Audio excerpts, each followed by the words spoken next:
Welcome back, second hour, the main event. Bruce Cooper, Dale Hellestray, Steve on assignment. He'll be back here. I want to know. There's a rumor floating around, and maybe it's one that I'm starting. Is Steve on this phone call with his bookie? I mean, is that what we're doing? I mean, there's some World Cup stuff going on. I mean, is he trying to get in a last minute wager? There is, and what's fascinating when you bring that up, we weren't going to talk about this right now, but we have a guy named Uncle Lou. Lou Finicaro. He's come on our program, any program I've been around. He's a gambler. Okay. Super nice guy, solid dude, keeps track of everything he does, very informative and all those things. I don't understand how to bet. I don't do it a whole lot. I'll throw $10 here, $5 there every once in a while. But when you talk about World Cup, he's talking about this might be one of the most solid things you can bet on, because what he's afraid of, he's our age, and he grew up with boxing and how boxing used to, and then boxing kind of went a little on the dark side, and things were fixed, and so he got out of that. And anyway, but when you brought up soccer, let's continue our conversation, because obviously it hit us locally here with the Miles Turner trade. Before we go to the next thing, finish with the Suns. You think the Suns are done? Do you think that there's something out there that they might try and get accomplished before the season starts? Well, Dale, I don't see them making another trade. They have roughly their mid-level exception to use, which for Phoenix, based on their salary cap and where they are, their second apron and things of that nature, they can only utilize it up to $6 million. And so then you say, I mean, I hear the Suns are looking for another shooter, and when you look at some of the shooters out there that are free agents that are top shelf type guys, the Suns don't have enough money to get them. To get involved. Yeah. And so short of a trade, and I just don't see that they're the best chips they have to trade would be the recently signed Mark Williams and maybe Jalen Green, because that they're not going to come off of either Dylan Brooks or Devin Booker. So that would be, and so I think the Suns now will this roster that they have right now is the one that they're going to come back with.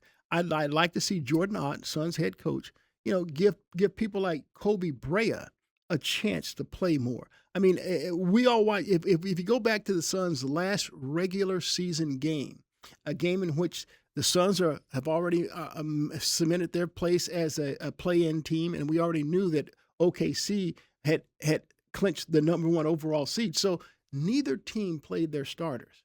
And so it was a chance for, and Oklahoma City, they have a deep bench. Yeah. They have a deep bench. Yeah. So their deep bench played against the Suns and their young players. The Suns threw out Oso Ighodaro and Ryan Dunn.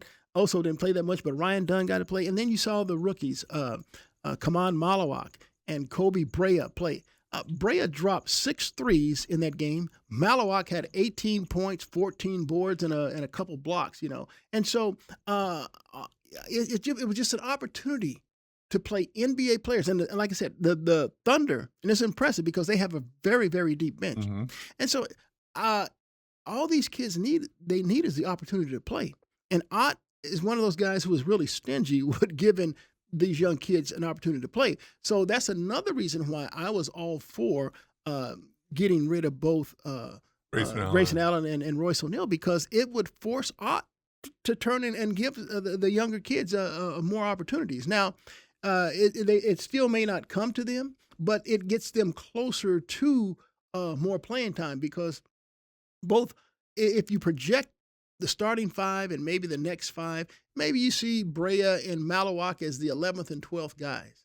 Well, when injuries or foul troubles take place, the 11th and 12th guys now become in that rotation, whereas before, they're either down in the G League playing or on the bench in street clothes. They're not getting off the bench. So right. I like the opportunity that's been presented and coming their way. So yeah. Now, so right now the starting lineup projected, no new change, to be Booker, Green, Brooks, Miles Bridges, and Mark Williams. Yeah, I agree. and then the one guy we have not talked about is Koa Pete. How does he fit into this whole thing in your Well, mind? well, look, I covered Koa Pete's dad, Todd, when he was with the Cardinals. Yeah.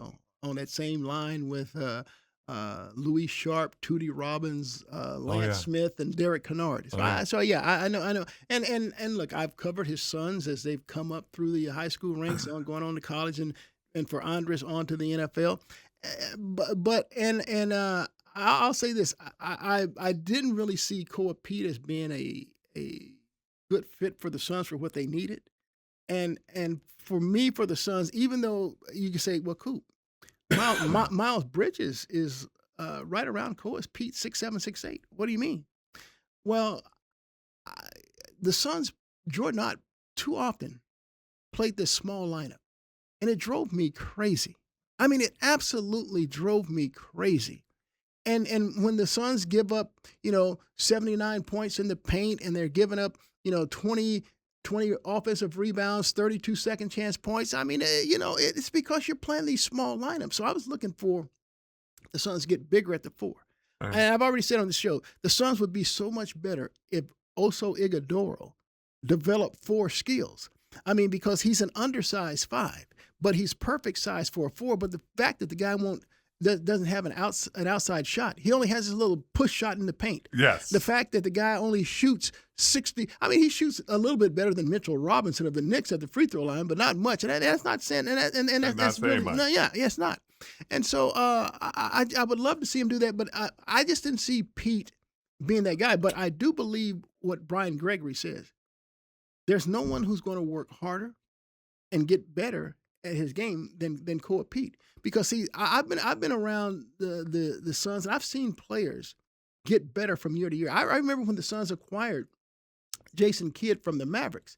One of the big things that was going around is that they acquired Ason Kidd. He said, "Don't you mean Jason?" No, because the J's missing. Yeah. The guy, he couldn't shoot, but by the time he retired, he was one of the top 10 3-point snipers in NBA history. Yep. And so you can work on yourself. I've seen Patrick Ewing come from Georgetown as a defensive savant. All of a sudden, he's averaging 28 points a game in the NBA. Right. And so it can be done. So Koa Pete will do that. But the Suns, so I see him more as a developmental guy. I don't see him making a big impact this year. The Suns don't need him. So he's a guy that can go down to the G League and play a little bit more and things of that nature. So I think that'd be good for him. So yeah, I'm good. And you're happy with the Booker, Green, Dylan Brooks? Yes, I am. That trio did not get to play much together at all. So we didn't really get to see how they would play. But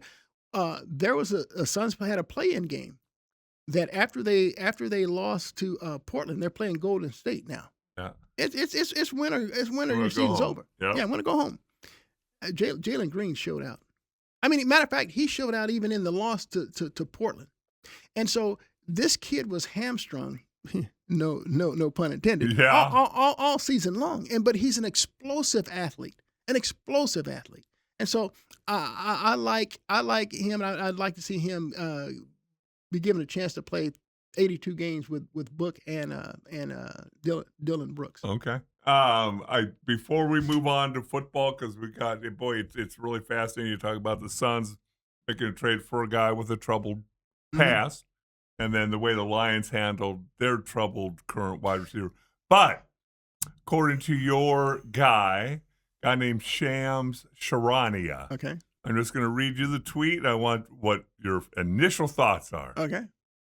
LeBron James will continue his career for next year and has informed the Lakers that the franchise can move on without him because he'll play somewhere else. That's according to Clutch Sports CEO Rich Paul. Well, then that's if Rich Paul's saying that, and you know that LeBron, that him and LeBron are boys, and LeBron actually helped him form that agency. It's in cement. That's book it. So it tells me that LeBron will either play for the Miami Heat. I can't see him going to Cleveland, back to Cleveland. He'll either play for the Miami Heat or the Golden State Warriors. And look, anything that cripples the Lakers, I'm okay with it. Now there are Laker fans who are going to applaud this because they Right. think that LeBron has been holding them back. Mhm. And but I'm telling you, even at 39, 40 years old, this man is an amazing phenomenon. I mean, Dale, he drives downhill. I still wouldn't want to get in the He's way a of him freight trying to train take turns. coming downhill still. Yeah, and he's now more of a proficient 3-point shooter now than he was earlier in his career. I mean, he's gotten better with age, and that normally doesn't happen. I think LeBron is still a force. And if he's your second or third option, there ain't second or third on, because obviously if he goes to Golden State, Steph's still going to be number one. Yeah, and look, and see, LeBron, this hasn't changed about him. He loved being a point forward. Mm-hmm. He doesn't mind being a guy that facilitates and gives up shot. I mean, he's been criticized in his career for not taking that shot. Being too unselfish. Yeah. So that won't be a problem. Right. But his physicality, his intelligence, and his ability to get downhill, those are all good things. Oh, look who's back. Oh, look who's back. Yeah. Hey, I got to ask him. I was gonna sneak in. Yeah. Hey, I'm curious. How much money did you lay down on that with your bookie there? Yeah, he's out there.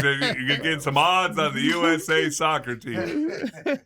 Well, we're just finishing up NBA basketball. Sorry about that, guys and everybody. No, that's okay. I was back. watching. I had it on. I was double checking. Yeah, you're Oh back. wow! Oh, here it is right here. I've got a 10 10 G's. Portugal plus. Okay, that's not bad. I like Sorry that. about that. It had to do with that court date tomorrow. And Okay.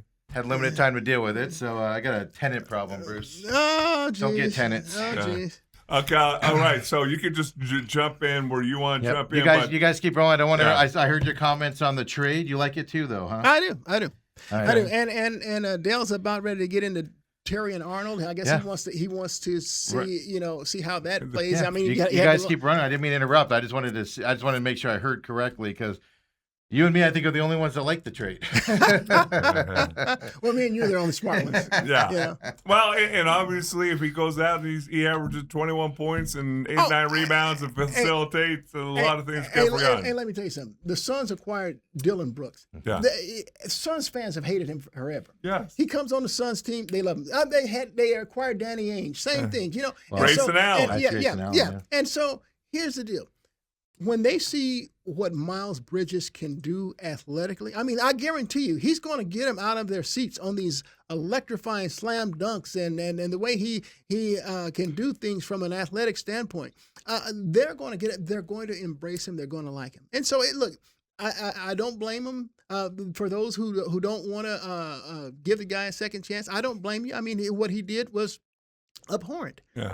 Even though he's already been adjudicated, you want the Suns to play double jeopardy. Yeah. That's what fans do until Yes. when Yeah. you start winning, they forget Right. all about it. They'll embrace him, and then they'll want the Suns to re-sign him at the end of the Yes. season. Yeah. Hey, can you extend the guy? Well, it's an expiring contract, Yeah. but I just want to say before you take it over, Dale, and take it is, man, it feels good that the legend said basically verbatim what I said yesterday. So Yeah. there you go, folks. Yeah. And that means that Steve is right. Yeah. That's all it means. Yeah. All you Mason guys. Yeah, I warned everybody yesterday. I said the people that don't like what he did, understandably so, but you're going to fall in love with this guy Sure. when he gets on the court. Yeah, so. yeah, and look, we can't. And Dale talked about being the moral police. His case has already been adjudicated. Yeah. He missed a whole year of basketball. Yeah, because of it. and 3 years now has passed since this incident, Right. and he's not had another problem. Now, could he have could that resurface in Phoenix? Sure, it could. Well, then you But, deal with it. but yeah, absolutely. But in the meantime, in between time, you're trying to win, and you think that this guy has cleaned up his act, and he has what you think can help you take that next step. Yeah. I agree. I'm all for it. Yeah. All Go right. ahead. Take us where you want to go, Dale. Well, we were kind of setting this up. The fact that the Suns bring in a guy who's had a checkered past, and then the Lions did something that nobody ever does before a case has been adjudicated. Yeah. And they just outright release their first round. This isn't releasing Dale Hellestray in his third year. This is your first round draft pick. You're starting cornerback, Terrion Arnold. Yeah. Terrion Arnold. And here's the deal. Arnold was victimized. You know, he had his home burglarized. Yeah. He had over $100,000 in cash stolen. He had a lot of jewelry and things like that. I mean, and so he got a tip on who those burglars were or the perpetrators were. And so he called some of his boys. Hey, let's go get him. And so even though Arnold wasn't present, Yeah. you know, he's There's during a this caveat stuff, to that, though. you know, yeah. Two of the people who were arrested that he had help, you know, go adjudicate his own situation. They're turning state's evidence. They are dropping dime, and they're saying that Terrion Arnold set this whole deal up. So he even though he wasn't there, The two guys that did it showed that they were FaceTiming Arnold in a car, and he showed up an hour later. But also the Lions, this came out just this morning while I was outside. I saw this. The Lions released him after his bond was set at $1 million. Yeah, and so it just I Stories think, have changed. Well, but here's the deal: the Lions are going to investigate this well as the league, and so it's what they're reading, it's what is coming across to them that leads them to believe, oh, we have to cut bait now because this is not going to get better. So. Here's a case. Here's a team in which they are looking at the evidence before them. Yep. And they're saying this can't have a positive end. Let's cut bait. And so I wouldn't argue with that at all. Right. Even though he hasn't had his day in court, even though we know in the USA they say you're innocent until proven guilty. Right. Well, the Lions as an organization or any business, they have the right to decide what they want associated with their team. Yes. And so if they want to cut bait, I won't have a problem. And I believe, and even though I know I just stated what the law is, I believe Terrion Arnold did what people are saying. Yeah, because a couple of those people have been given plea deals. Yeah. If they turn state's evidence. Yeah. And so this is some of the jargon or narrative that's coming out of that. You know, what's fascinating to me is, number one, why not just call the cops and say, hey, all the stuff I've been told, all the stuff is over there, wherever it is. I don't know, Dale. That makes no sense. Well, why not do that? Yeah. It seems like that's the most simple thing. It is there. I have whatever he got that said everything's at this place. Right. Call the police or whatever. But here's another thing, and I think you know this. But every professional sports team has either a current or retired FBI guy. They do. They do. And They they do. can make phone calls to people that you and I can't. Right. And they can find out what the straight scoop absolutely. is. I was very good friends with the Suns. Okay. The Cardinals. Yeah, I say, former yeah. FBI guy. I knew him pretty well. Yeah, helped me out on a couple of things. And so they, while the public might be blind to exactly what's going on, they've already, they know. I promise, that night there Absolutely. were phone calls being made. Yeah. So they've already, Neil, glad you said that, because they've already informed the ownership Lions and that what is up. Yes. And you cut bait now. Yeah.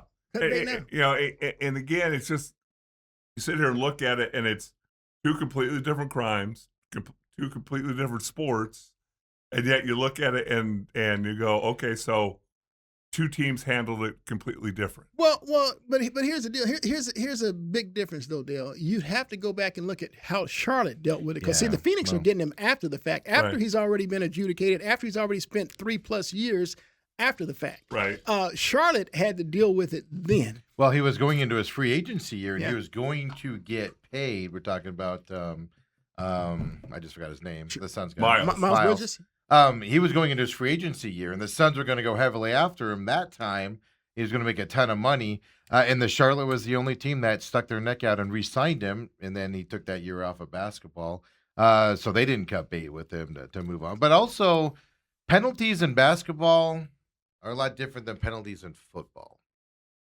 Well, what do you mean? Arnold's going to get a harsher suspension in NFL circles, even if he's deemed innocent of this, than you will in the NBA side. NBA is a little bit more lax. No. Look, I thought the NBA came down really hard on a guy named Ja Morant who was showing up with pictures of guns. That was his third time, though, before they finally cracked down on him. It took him 3 times. Well, the other. I mean, in all seriousness, I mean, it's just. I think the league. The NBA gave him a 30-day suspension, and he had the year off, right? And then they ended up doing it. So this is 30-day suspension in NBA terms is a mini vacation. I thought the NBA hammered him pretty good. And you're right. It may have been a second time that he violated what they told the terms of his original suspension. You're talking about Ja Morant. And I don't know if it was 3, but it was definitely 2. It was the second time. Yeah, he did. Yeah. They laid it down, and I'll be darned. I'll be darned if he didn't violate and do the same darn thing. It's like, dude, it's like the Terry Arnold. Dude, what are you thinking? Well, that's what you can't get right with his career. Is starting for the Lions, the money he's making. Is that worth it? Was it worth it to show these guys that you're the badass and you're not going to hurt you?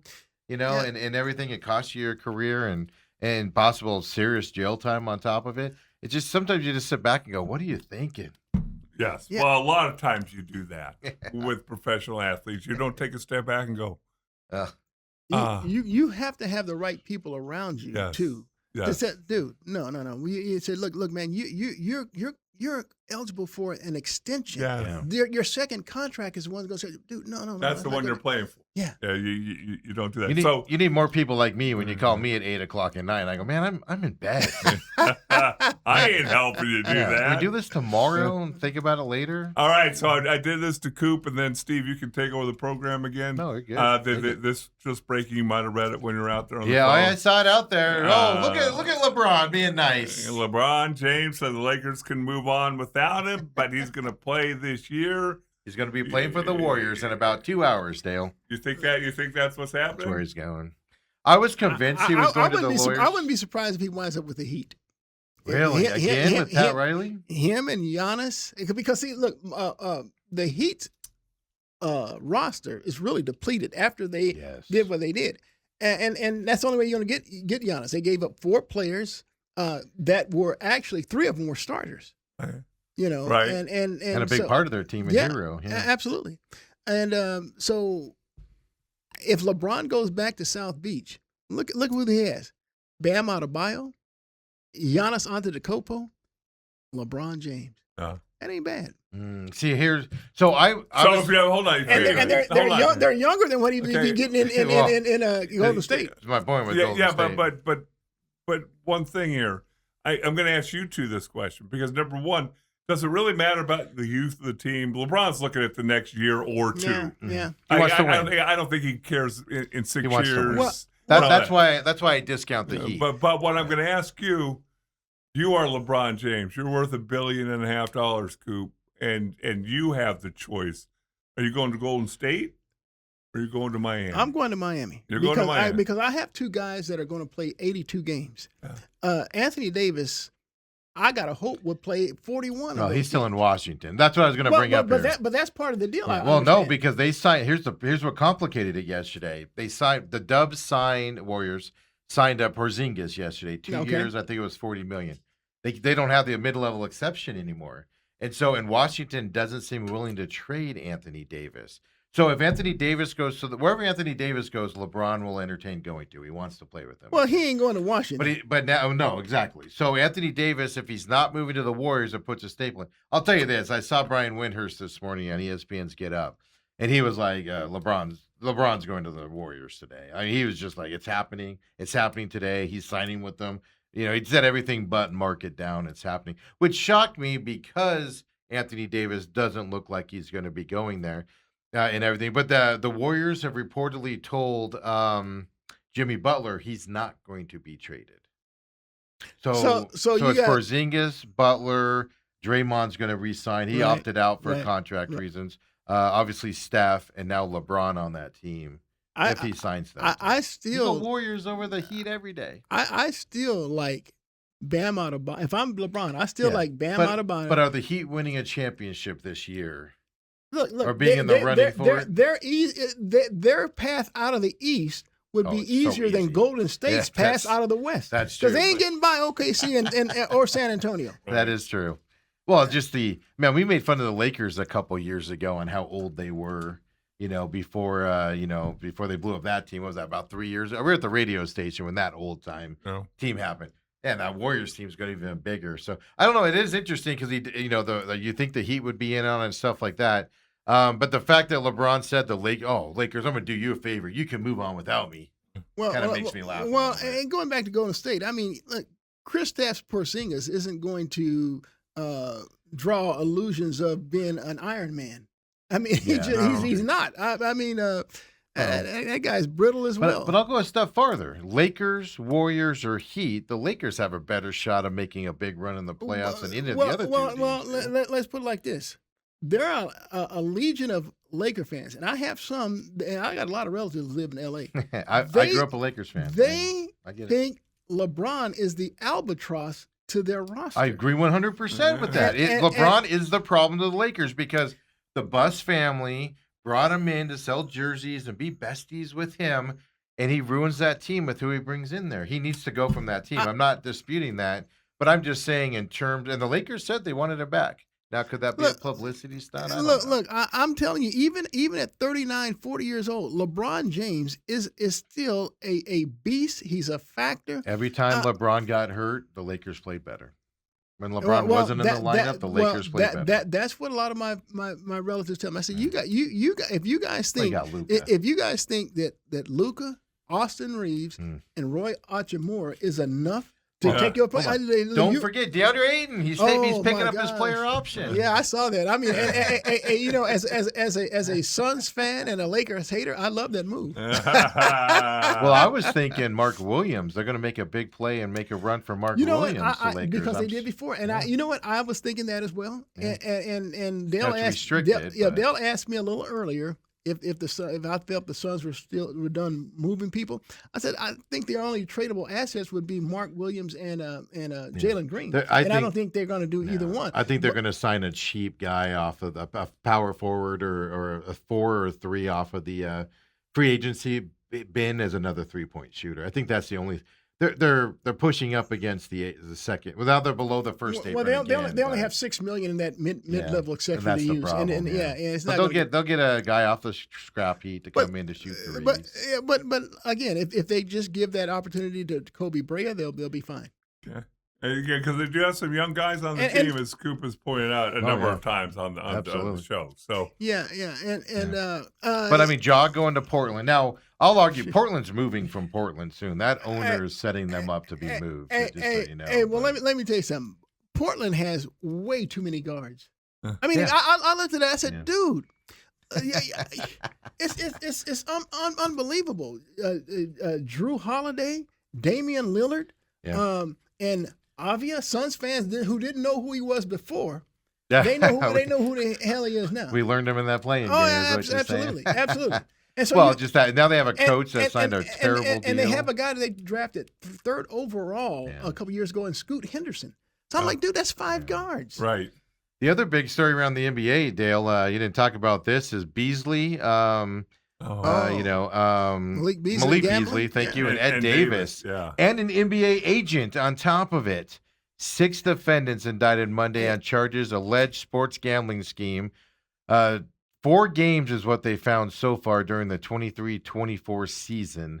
Federal indictment, obviously, on top of the gambling with the Portland coach and the Heat guy that I forget, Rozier and all that stuff out there. I mean, NBA's got a gambling problem. Well, there was when speaking of Malik Beasley, there was a game that was like maybe, I guess the line was 8.5. I saw video. I saw the video of this. On the missed free throw. Instead of just taking the ball, he dribbled all the way through the slam dunk, and I'm like, dude, that will raise an eyebrow. no time on the clock. Yeah. Everybody else is milling around. Yeah, I mean, it was 4 seconds left to go in the yeah, game. somebody reposted that yesterday and goes, "Yeah, tell me this guy wasn't gambling." Oh my God! You know, But here's the thing, right? You had a ref that got caught, and others that they kind of swept under the rug. Yeah. Whether you like to say Well, that. well, You know, you've got the Portland thing. Now that wasn't necessarily on basketball games. Some of it was, but it was also on poker. And things like that. And you wanna put an NBA team in Las Vegas coming up here when there's already a gambling problem? Well, here's the deal. This is. I know you're looking at it as a negative. You know, they have a gambling problem, but I'm looking at it as that. Look, the league's trying to clean up this. They're not trying I agree with to that. be non-transparent about it. The They're reason bringing it to the forefront, and so I like that. and the reason the way I'm looking at it is look how kind of what Dale was alluding to. Look how the NFL's handling the Sorsby situation. Yeah, sure. Compared to NBA gambling, now the NBA has nothing to do with the NBA's not bringing it to the forefront. Like rumor had it, they knew about Chauncey Billups gambling and what's his name of the Heat, Rozier's gambling in the Heat. They knew about it a couple years before. It didn't become public till the FBI raided them and arrested them. Well, So they're not exactly coming out and going. This is what I've heard. The NBA is the one that alerted the FBI. Did they? Okay. Yeah, I and didn't so see that. Okay. because they says, and so the FBI is the one that does the investigation, Yes. and so they have to be tipped off because FBI is going to be they're not necessarily watching the game. Say, oh, the No. NBA tipped them off Yeah. and let them know that these are the people that we suspect based on what the information we're getting from our people that run these gaming Right. deals. And so Yeah. that's what I heard happen. Well, and then again, I don't have a criminal mind. I don't think like that. You know, I always say if all these people are doing all these sinister things and concocting things, they use that for good. How good this world could be. But you text your Yeah. buddy. Davis texted Beasley in December of 23 and said, only way you can beat Vegas is sports betting. We can make some good money. Well, I think Beasley owed Davis a lot of money because they were gambling with each other. So the way I read it yesterday was, so in order for Beasley to pay off Davis, they concocted this scheme of going in on these games together. And they played together in the early 2000s, but they weren't playing together when it went on as well. It's just interesting, like to your point, how these leagues are handling it. But it's like every day we're hearing, not every day, but it seems like a lot. We're hearing about how easy it is to gamble around the NBA and influence things. And stuff you know, and even though the analogy I'm about ready to present is maybe considered weak, it's to me it's relative. You know, I can't tell you how many times I would have to go on set at Channel 12 and report about someone who was drinking and driving, or someone who was doing drugs. So I used to do a lot of speaking engagements with the high school athletes, especially, and we'd have like the National Football Foundation's banquets where they hand out the awards. And so I'm emceeing this. And so I'd always give a little talk to the kids. Dude, don't embarrass the name on the back of your jersey. I mean, your family name, your family has raised you better. You're going off to college now. Dude, you do the right thing. I said, I'm tired of talking about athletes who drink and drive, got busted for drug. And I said, dude, don't be that guy. And so now, I said, there's just so many cases, and yet they continue to repeat themselves. Even people going to the NFL Combine, you'll find out that you know the day before. I mean, dude, come on, don't be that guy. And so now we're seeing it in with gambling. Dude, how many cases do you have to see before you wake the freak up? They're gonna find you out. And Cooper, it's so interesting because I've told my story about I went to the second NFL Combine ever in '85. And you said it was here in Phoenix. Here in Phoenix, and we had no idea what the Combine was. When we showed up, we thought it was a weekend. We're gonna meet some teams and visit, see our buddies from the All-Star games. We're sitting around drinking beer the night before, and nobody had worked out. Nobody worked any drills. And the next thing you know, it's like drug test at 6 o'clock. And it's like boom, boom, boom. It's like, you would think guys back then might have gotten busted. Right. We had no clue what was going on. But it's like learn from your predecessors' Absolutely. mistakes. I just don't Is get that? it. But that's just you don't think you're going to get caught, right? It's Dude, arrogant. come That's what I mean. on. Yeah, like oh, nobody's going to catch us doing this. What I don't get is, like I said, is they're texting each other, and that's how they get caught. They Yes. pull your phone stuff, and they go, oh, hey, the over/under on this game is 7 rebounds. Make sure you get 6 tonight. And don't go after that. They're literally text messages, and just sit there and go, what are you doing?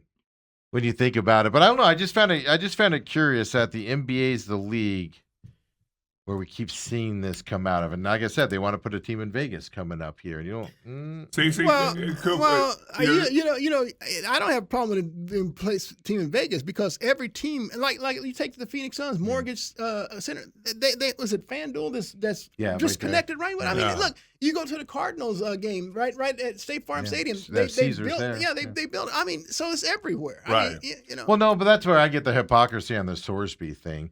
But it's all about integrity of the wait. league. How's it hypocrisy with Sorsby? Well, because if you watched an NFL football game, I swear to God, it's 7,000 ads of gambling. Oh, yeah. I It's see what you're erectile dysfunction and gambling ads. well, The two things us men love the most. well, And and it's just like, well, what are you pumping 7,000? But it's Well, all about integrity of the game well, and stuff like well, that. well, And the well, NFL already has an well, or NBA has well, an integrity well, problem. well, Steve, those commercials are meant for Joe Q public. But they're making a lot of money off it. I know. But they like they'll tell you Yeah.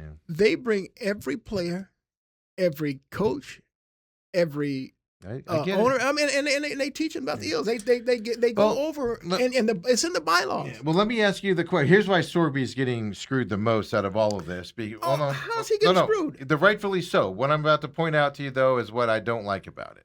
Okay. Okay, Rashi Rice drives down the freeway, almost kills a lady in a minivan, crashes his car, gets out, walks down the freeway, gets suspended, 6 games last year? Yeah. Breaks his probation, has to do 30 days in jail, won't get suspended again. What's worse? Sorsby gambling? Or Rashi Rice almost See, killing somebody and on the again, street? you to me Well, that's a moot argument. Yeah, yes, Steve, of Sorsby course, gets of course. suspended for life. Well, Steve, here's the deal. That guy's getting mad at me. What Rashid did is going to be adjudicated by the laws of our land. It's independent of the NFL. He broke a law. Now, So does what Sorsby, though. Sorsby did was not breaking a law; it's breaking a bylaw. Yeah. And so for these there's- teams to He's operate, making bylaws no, too, no, though. no, but Steve, but you can't. But for these teams to operate, integrity is of the utmost important. If they believe that you are allowing your players or anybody disagree. like that I to disagree. compromise what they're betting on, what they're rooting for, dude, you've lost. I know. Well, And, yeah, and at the end of the day, I think it's the way you're putting it, Steve. If Sorsby's not getting screwed. No, I So- said so- when as soon as I said that, I realized Sorsy's punishment is correct. I'm not saying that. It just also bothers me that I have to watch 1,000 gambling ads and they're making millions of dollars off it. Yeah. And then on top of it, we're watching Rashi Rice, and I don't know what's going to happen here with Arnold, but let's And say they he gets out of broke it with the law. the deal. Yeah, and They then broke he the gets his freaking punishment, law. and then he's out there playing football again, and has a 5-game suspension. It's just I just sit back and go, all right. Okay, whatever. well, Steve, while you were out dealing with your stuff, the fact that laying down that latest gamble. Speaking of gambling. yeah, your latest lawyer stuff. The fact is, when we, as American citizens, start looking to our pro sports leagues, I agree with that. to be the moral police. Well, no, Rashi Rice. I think Rashi Rice should have this. And then Terry and Arnold. Yeah. Well, nobody got killed. Yeah. So is Well, it really as bad as what Rashi? Yeah, but you're also talking to the guy that everybody's up in arms that holy cow, the Suns just signed him. Help me out. They just signed him. Bridges? Miles, thank you. I don't know why I'm forgetting his name today. But they just signed him. The uproar wasn't about what he does on the court. The uproar was the domestic violence. Rightfully so. It was a terrible, terrible thing. But I'm able to separate the two. But see again, Like you are, like you did. Well, the domestic violence thing was he broke the law. Yeah. That was adjudicated by through the jurisprudence Okay. system. Okay. Now the NBA can come back and say you violated our bylaws. That and so here's the deal. You're I'm gonna not get this upset with what additional they did to with that. Sorsby. I phrased it wrong when I said it to you, but I mean, I'm not upset they kicked Sorsby out. I think it's the right thing to do but then at the same time, the first game this year, a referee is going to make a blowingly call. It's going to cost somebody a game and people a lot of money, and the NFL is not going to address it. Hey, but look. That's where I get into problems. Come on, with. that's human error. I mean, I don't think the referees So are. the human error when who was it? The Saints got screwed in that NFC Championship game on that blatant call. That was human error. That was somebody. Oh my God! It was, but it changed the rules of the game because now with instant replay only allowed like possessions to be overturned. They didn't allow for you to go in and say, "Hey, that was the wrong call." My only point on the Sorsby thing is we found the one thing that unites everybody that you can't do, and that's gamble on sports when you're a player. Well, even the leagues agree with that. The fan base agrees with it, and thinks that I'm just having a fun time. Just being like, oh, yeah, every Chiefs fan is going to be, Rashee Rice caught a touchdown pass this weekend. Woohoo! Yeah, but it's like who you rooting for there, guys? At the end of the day, the gambling, yes, they are making a lot of money on it. Vegas makes a lot of money on it. But the first sign of impropriety, if the game's not, the game is being fixed, the popularity goes away. Well, you'll ruin it. Your $2 billion league will go away if that happens. Dale, you're talking about, Vegas doesn't want their gambling units. They don't want to lose their business. Yeah. And if they they're highly regulated and if they realize that someone is impugning the integrity of that sport they don't that they're betting lose. on, then they're not going to lay down those high dollars anymore. So Vegas doesn't want to lose. And for the league, the league said, well, why would I watch you? The game's fixed. I mean, you can't you can never go down that road. That's why it's so. What's my joke all the time? Because you make fun of WWE, and I go, WWE was the least scripted thing that happened this weekend after we watched a ref blow a bad call or a coach do something stupid on the field. That's human error. That's all. Right. It's all a joke. It's just me rubbing it in there and stuff. Because when you look at what's going on and they're catching these guys, and again, there's always going to be an idiot in every hay pile. Oh yeah. There'd be somebody stupid. No offense, Dale, but we're not dealing with rocket science football players. No, we're not. No. Oh man, come on! And gosh, if there's ever anybody, hey, Dale, come on, man, that's a low blow. If there's ever anybody who was probably gonna have to throw a game to pay off his debts, it was me. The long snapper. When Troy and I bet Larry Allen, when the Tiger went on his little run there in 2000, where he won like 6 times in a row. Larry Allen comes up. Larry Allen doesn't know a golf club from a ski pole. And he comes up to Troy and I and goes, "I'll bet you $100 each that Tiger wins this week." We're like, okay. He hadn't really done anything yet. He wins. We go to pay him. He goes, "Well, why don't we just go double or nothing on the next tournament?" Oh, okay. He wins. We're like, why? Larry doesn't know a golf ball from a beach ball. Yeah, man. There's no greatness sometimes.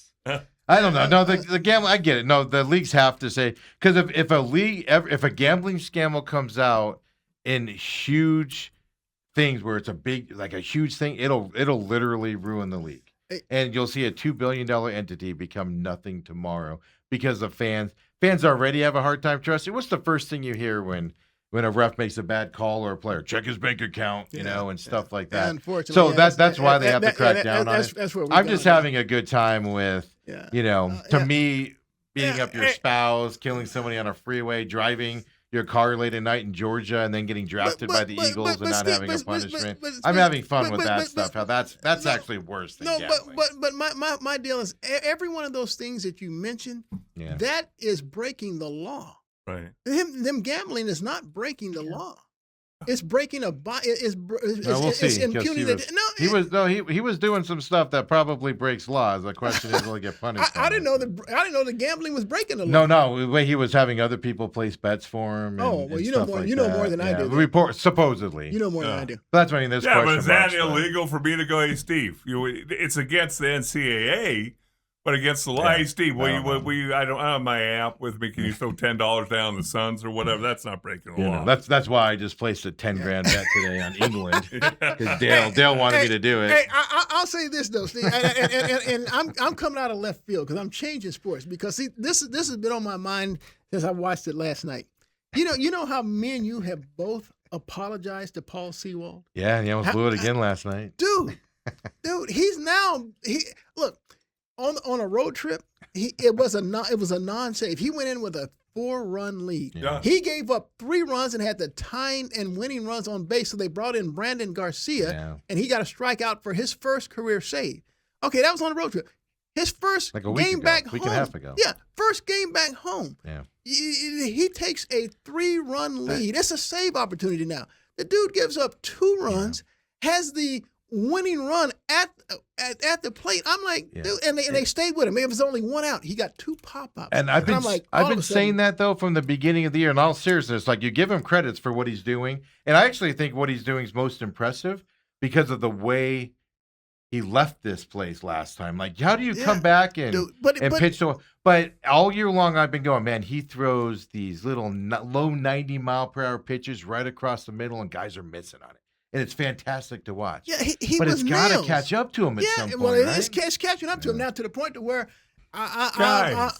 See, Dale, here comes Dale. I'm Dale nervous. doesn't like us talking I like this, don't kid. I don't want to see him back out there anymore. Guys, do you guys know anything about baseball? It's that little round ball, you throw it over a plate and you swing it back. Do you understand that's what we're talking about? I understand trends, Yeah. and I play to those trends. He's only pitched one time That's in the the last problem. 10 days. That's the problem. He They're not doesn't. He's pitching not got him any enough. work because the Diamondbacks are losing I every game. I agree with Dale on this. He's That's- got to get regular work, which means the Diamondbacks have to win games and have the lead in the 9th inning. You can't pitch once every 10 days. Well, And especially, Coop, you know this. You know this. If you're a closer and you get brought in a non-save situation, your mindset isn't the same. Yesterday was a as it- save. Hey, did they win the game? Yeah, Did they win the game? Barely. Did they win it? They won the I'm sorry. They're only going to get a .25 of a win because they barely won the game. Dale, I'm telling you, the way things are trending, it's taking me back to But it's the when whole team, Coop. to the reason why I didn't want him in the first place. Yeah. Okay. The first reason why I wanted him gone. I'm going to tell you where your focus again is very, very wrong. So Sewald's not the problem. You got a couple starting pitchers who can't get out of their way. I think what Bruce is exemplifying here is early in the year, and Dale admitted this, that earlier in the year, every time Sewald hit the mound, he did well.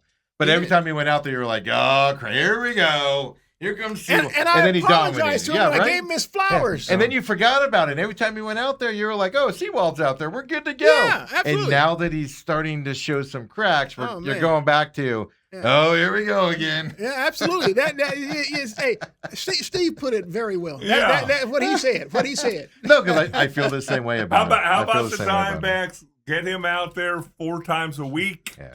Like That's the to problem. come out for an inning, have some leads. But let's put the focus where it needs to be on. They haven't scored any runs. No, They're two supposedly 1 and 2 have pooped the bed. But when you have an ERA of 6, Well, here's the other. I brought it up yesterday. Everybody's focusing on Zach Gallen problems. You have a Merrill Kelly problem. Merrill He's got a 5.84 ERA Merrill now. Kelly is definitely struggling, and I like this. Look, I watched Cabrera pitch on Saturday, Oh, okay. and he did once again. He had only given up a first inning run, and here he is in the 5th inning, has 2 outs, walks. I believe maybe his second batter of the game, then gives up the 2-run shot. But that's a learning curve, right? But look, I love the way the guy pitches, and I saw the assortment of pitches that he throws. Yeah, he doesn't waste around. So, all of a sudden, how the Diamondbacks mismanaged Brandon Font has turned into a positive because I think they have something with Jose Cabrera.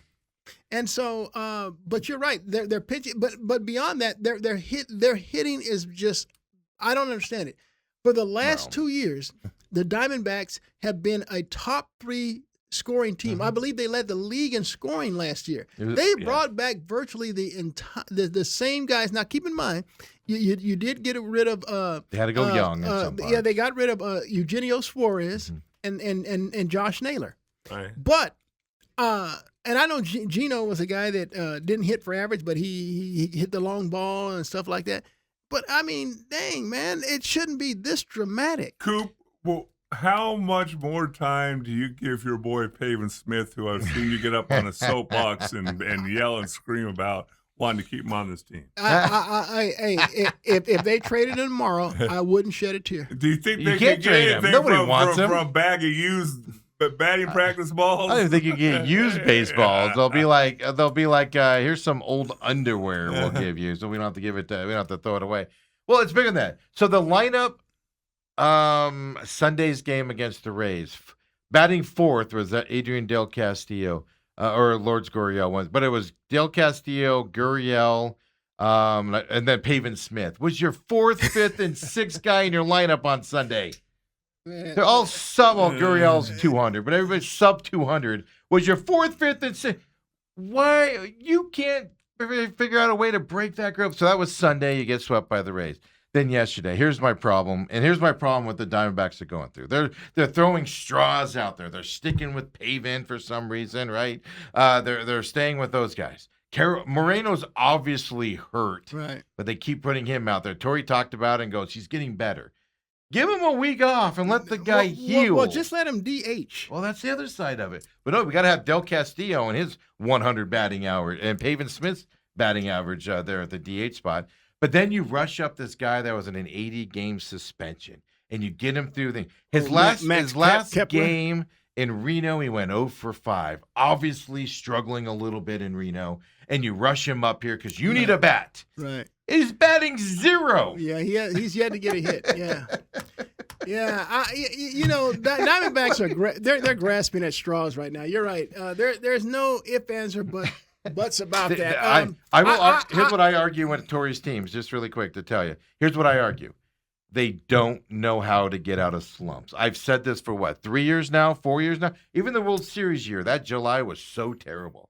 They don't know how to get out of slumps. I've created this thing of change something. Change the way you drive to the ballpark. Change the M&Ms on the desk. Change the flavor of bubble gum. Change the flavor of Gator. Change something, because they cannot figure out how to get out of slumps. And we're in that situation now. Well, let's get Kepler up here. Well, he's not the answer. Yeah. Let's keep running Pavin out there. Let's put our 3 worst hitters in the 4th, 5th, and 6th position and see what can happen there. They're just grasping at things. They don't know how to solve it, Coop. Well, I'll tell you, the guy that finished 4th in the MVP voting a year ago, he just has not played. I'm talking about Jerry. Well, he had a clutch hit yesterday. Well, he did. Yesterday. But that's my point. But his batting average has come, but they rushed him back from injury. Look. You're talking about Perdomo. Perdomo, Jerry was a guy that could go, force a pitcher to go 14, 15 pitches because he fouled, and he'd either work a walk or he'd get a big hit.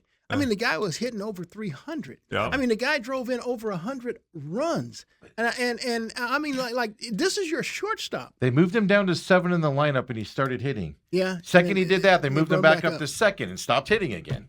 Put him back down to 7th. Well, he was so valuable a year ago. I mean, he's been a huge disappointment this year because he's not that same guy, and that guy helped the Diamondbacks be the top run producing team in all of baseball a year ago. Mm-hmm. And so it mattered, and they're just not getting clutch hits at all. I mean, runners in scoring position. Dude. Well, yesterday they were only 2 for 4 yesterday, guys. They were 2 for 4. Hey, but how many times on this recent slump that they're in have you seen them bases loaded, 1 out, first and third, nobody out, and they don't score. Second and third, no out, 1 out, they don't score. Yeah, it's pop up, bunt over, pop up, and then a strikeout. Yeah.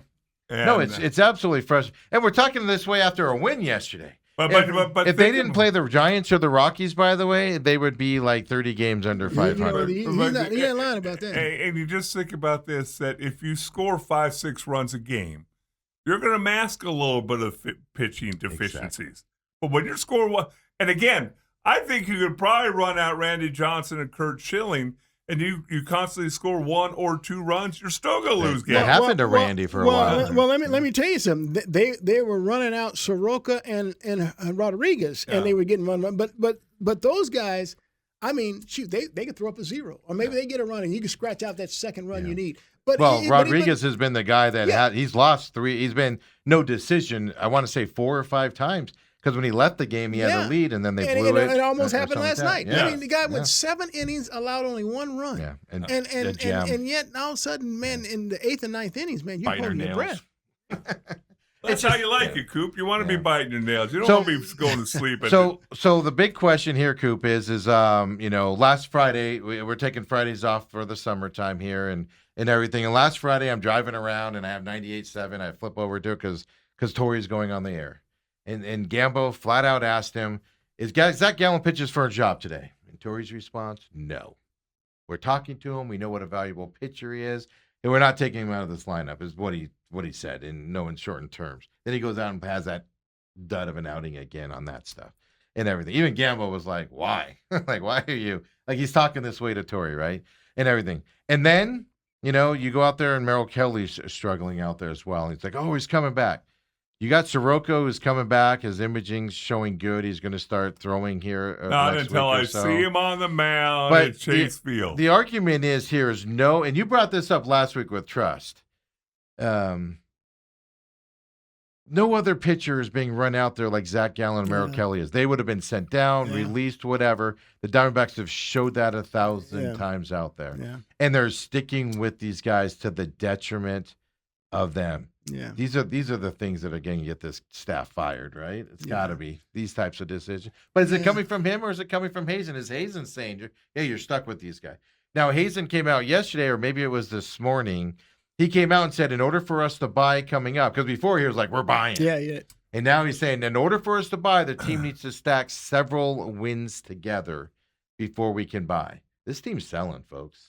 This team's selling. They're going to give up like they did last year again. And we're going to, bring all the young guys up and do that type of a move is what they're going to end up doing. I just have a bad feeling about it. And here's the other side. Throw up the NL wildcard standings real quick here. Here's what they're running into. Now, there's still plenty of baseball left. We're a month before the trade deadline. Trade deadline is August 3rd this year, I believe it is. But here's the problem. You're 500 right now. 500 ain't getting you in the playoffs. They now have other teams ahead of them now. They're in the 5th spot here going down. Now the Reds, Giants, Mets, and Rockies are playing themselves out of this. They're 5 games back here. But you're in essence battling it with 8 teams here to get one of these 3 wild card spots on this stuff. Now other teams are scuffling as well. Yeah. But the Diamondbacks aren't making any ground on anybody with the way they're playing right now. And it's just and their schedule's not getting easier until they wake up out of this batting thing. I just don't think this coaching staff and this team knows how to get out of slumps. Well, Coop, could you get a hit off of Mazeroski? Brother, I couldn't even get a hit off of Zach Gallen. If we're being honest. Hey, let me tell you something. I'm gonna share this with you. Arizona State, they had a media day one year, and the pitcher was Ryan Mills. Ryan Mills would wind up being like the first overall pick in the draft to the Minnesota Twins. Maybe he wasn't first over, but he was like a top 5 pick, and he went to the Minnesota Twins. So they have media getting up to bat against Ryan and stuff like that. So I get up there, and I have the bat in my hand. I'm ready to swing. Dude, I kid you not, I knew the ball had already hit pop in the glove before I swung. I don't know why I swung, but that's how fast it came. I'm like, son of a gun, are you freaking kidding me? I did this thing one time. I forget what they called it, but retired major league pitchers would go and you go. It was a camp basically for old guys that could pay a lot of money, and I got to do it for free because I was invited and stuff like that. And these were retired pitchers, and they were throwing quarter speed of what they normally throw on the mound. Same thing. All these guys were like softball warriors, like lawyers worth millions of dollars, and they were like, I can hit this. That ball would come in, they'd be swinging, and the ball, ball would The pass catcher's 5 already minutes throwing later. it back to him. It was amazing to watch. I'm up there. I tried to bunt one time, and I didn't even know the ball was like 3 feet under my back because it was right and lined up, and it's just like it's amazing how these guys do it. And I get it's a tough sport, but these guys get Yeah, paid yeah, a lot yeah. of money to solve these problems. They do. They, and so they're in a regular situation. I am, but I kid you not. So after that happened, I said, "All right, Ryan, go again. Let's go again." And I'd be damned if it didn't happen again. I'm like, son of a. So I mean, you almost have to swing before he releases the ball. So you're guessing. I mean, Well, for you, because you're not swinging fast enough like a major league guy. I'm is, sure. you know. I sure as Now, heck wasn't. is there any video of this? I know. I got to search for that. Hey, yeah. hey, I hope it's burned in the archives. Hey, the Yeah. other thing I wanted to say, because you brought up trust last week, and I didn't ever put anything on the trust side of it. Did you see this? This is on dbacks.com here. Quote, he's going to continue to get the ball, is what Torrey said, his exact quote. For Gallen? No, for Cabrera. Oh, Cabrera. Okay. And it's all based around, and then Torrey talked about Cabrera's earning his trust out there on the mound. But isn't the problem, like I'm a trusting guy, but at the same time, you let me down enough and I still trust you, but I'm also going to protect not just you. Torrey always talks about protecting the player. How are you protecting Gallen and Merrill Kelly by throwing them out there and continuing to let them be a couple of the worst pitchers in baseball? Yeah. Where's this protection talk of? I take care of my players and I protect them from this and that. And they had a situation that last game in St. Louis was rained out. It would have been easy to say, oh, even if you're lying, hey, Merrill Kelly warmed up yesterday, so we're not going to pitch him tomorrow in Tampa. We're going to put Brandon Pfaadt in that spot because he was there ready to go, but that all screwed it up. You could have easily have stretched it out, right, and not made him look stupid and foolish. But they insist to throw Gallen. Gallen's going to – but this is year 2 of Gallen. This is where frustrating. Yeah. It's not like this is the first – like last year where you're like, okay, Gallen's going to snap out of it. He ain't snapping out of it. This is year 2 of it. And Yeah, Torrey's just like, keep throwing him out there. And here's the deal. When the Diamondbacks re-signed Gallen, I said, well, good. We're going to get the absolute best from him because he didn't get what he thought he was going to get in the open market. So he's going to come back and he's going to be the bomb.com. Well, man, I'm eating my words on that one just like I was eating my words on Paul Sewell. He's like 31 years old or something. Yeah. He should not be, but no strikeouts, in his last outing either. It's just like that was what he did. He struck people out. No strikeouts. We do have to give props to Erod, though. 2.02 ERA after last night. Erod and Soroka, I mean, the two pitchers I had the least confidence in are their absolute best. They're aces. They're co-aces. Can we have a World Baseball Classic every year? I told Dale, I said, lie to him and say there's a World Baseball Classic, so they come in shape and everything. That's the difference. Is Erod came into camp, and I think this goes to what the Diamondbacks do. Is Erod came into camp in shape because of the World Baseball Classic, and normally players don't, because Torrey's mentality is we'll ramp you up the first month of the season, and so you'll be rocking and rolling. And I think that changed things for him and Soroka. Pitching for Canada for Soroka. Yeah. So And I'm going to switch gears for just a second, one more time. give it to us. I We have no don't- rules here, Coop. I'm not calling I don't want to consider myself a homer, but when I truly expected Landon Hairston to win the Golden Spikes Award in college baseball. Wasn't that a robbery? Dude, every stat that they gave, OPS, batting average, I mean, slugging percentage. I mean, Landon won it.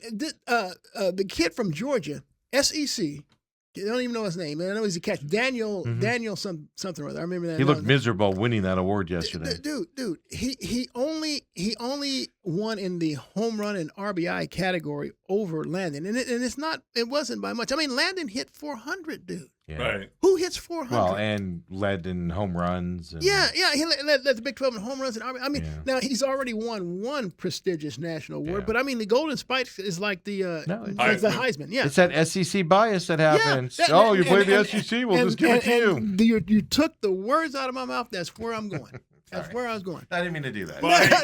Only reason I jumped on that because I want to get Dale all jumped Coop, up. So if the sorry I Big stepped on 12 you. became as good as the SEC, then there'd be a Big 12 bias. Hey, let me tell you something. If I took the teams that are in the Big 12, It's the networks, Dale. I took and let me tell you something. Arizona State and Arizona have won 9 collectively, and I look in the SEC and granted, they have. I think they've won the last 5 championships, and yes, LSU has now crept into second place. But I mean, that's considering that the SEC stole like the Oklahomas and the Texas. Yeah, they had to and still stuff Big like 12 that. teams and, to get and, good. And if you looked at at the Pac-12, which ASU and U of A were in, and you realize that USC has the most, UCLA, Stanford, Oregon State, the Pac-12 was the baseball supremacy. They were the kings of college baseball.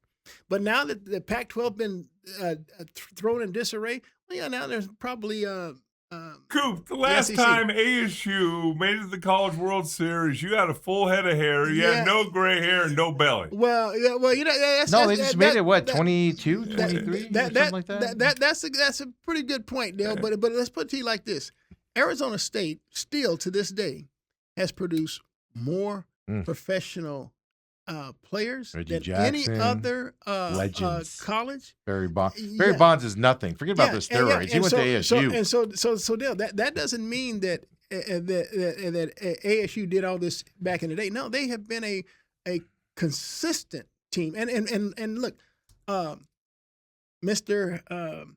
Hairston will be the next one. Yeah. Probably number one overall. Yeah, unless they look at him and go, I know you play in the Big 12. Do you think Major League Baseball has a Big 12 bias? No, it's the networks have the bias toward the SEC. tell- SEC has to pop up their teams. Dale, here's where the bias comes in. Mhm. When they have 16 teams and they place 12 in the tournament. Oh, Yeah. Coop. And Oklahoma, guess what? Oklahoma just won the College World Series, and they were 14-16 in the conference and finished 11th. they were How probably- hard is the SEC when your 11th place team can win the College World Series and beat everybody bigger? That means they're the hardest. It means they're overrated. No. That means. Hey, let me ask you something. Means they're overrated. Hey, let me ask you. Where did Oklahoma play just 3 years ago? Big 12. Okay. Yeah, I know. They had to steal the Yeah, best. but Big all of a 12 sudden they teams. start recruiting better players. By the way, the second ranked team was Texas, and Yeah. where they come Where'd they from. go? Yeah. Exactly. Big- So, yeah. hey, Oh, I missed this just really quick. I didn't see the Suns apparently picked up Bouye's exercise option. I didn't see that last night. They did do that. That could stay back page. All right. Well, it's like, what are you Yeah, I can doing? see it. Well, they're just trying to fill roster spots now and stay underneath those aprons as well. Well, they going forward. look. They want someone that they comfortable in case Gillespie or Green should get hurt. You need Bouye to fill that point guard position. Again, they're throwing familiarity out there. Also, just so you know, the Lakers are losing LeBron, but they didn't do anything with Bronny James, and his $2.8 million contract is guaranteed for this year now because they didn't do anything for him. So G League Bronny for $2.8 million. Hey, I just don't want the Lakers to re-sign Roy Hachimura.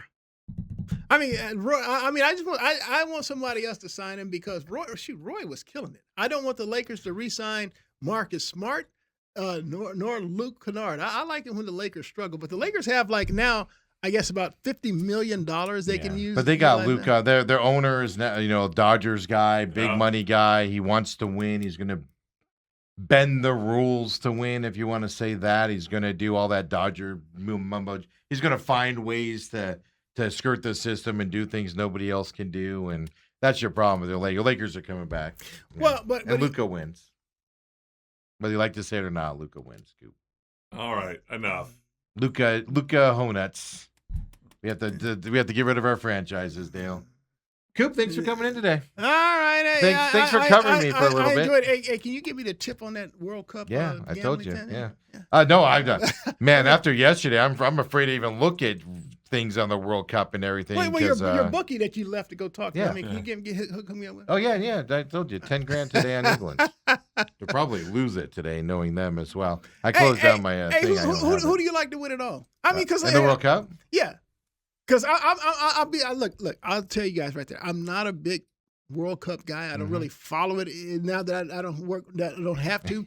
But I do know that I'm rooting for the North American teams: USA, Canada, and Mexico. No, neither one of those three have a chance. And if they get knocked out, then I go to the people I know, like the Lionel Messi's, Messi, and my Argentina. number one guy is Ronaldo with Portugal. Yeah, Portugal's problem is it's Ronaldo and a bunch of not so talented guys. Hey, let me tell you something. I don't know a darn thing.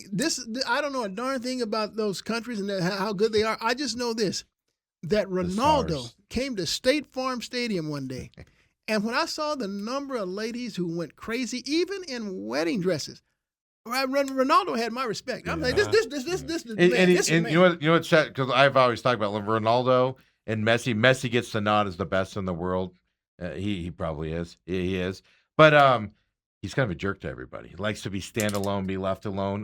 Whereas Cristiano Ronaldo, he's just a nice superstar type of a guy. You just tend to like him. He treats people with respect when he probably doesn't have to and stuff like that. So you got to run that. The problem with, like I said, the problem with his team is it's him and then a bunch of pretty good players. Whereas Messi has some great players around him that he plays with. But the team to look out for, everybody was on Spain before this. France has made the World Cup final the last 2 World Cups and lost it. And their young players are now mid-20s, like Mbappe and a couple other guys on that team. Watch out for France to go on this run and actually win it this year. Where is Messi? Where's this team? Argentina. Playing? I know. What country are they're playing in? Right now? Coming up here, I closed out my. Because see, I saw something on social media where he came out of a restaurant. Yeah. Messi and man, you would have thought it was a New York Knicks parade. Oh no, Messi gets. That's the problem. He's got private security and you can't get near him. Some people will get how people run under the field. Yeah. There's a ton of videos of people running on the field and Messi shoving him away and being rude to him. And whereas Ronaldo will actually grab him and take selfies with him and tell security to back off for a second. Oh, really? And then security will take him off. Wherever he was, I mean, I don't know where they played the last He came out of a restaurant. Yeah, and it was like, dude, are you freaking kidding me? Yeah, it's he's world's best, man. They take that. Coop, this sport. South Korea disappointed they didn't make the elimination round. So before they leave the United States, their manager quits because he's like, we were such a disappointment. I quit. I think South Korea. And are they supposed to be they were supposed to make the okay. And then they fly their plane back home, get home, and they purposely landed at 4 a.m. with the hopes that nobody will notice they landed. And everybody in the whole country is sitting there at the airport hurling insults at them because they were so disappointing in this tournament. Could you imagine? That doesn't happen here where coaches quit because their teams are bad and fans are yelling and meeting up at the airport all disappointed with them. Uruguay canceled their private jets, making the team fly back commercial. What? Yeah, because they disappointed and didn't make it to the next round. This is next level stuff. Let me tell you something. It's a different sport. Dale asked me if I ever had a penalty kick. I'm like, Dale.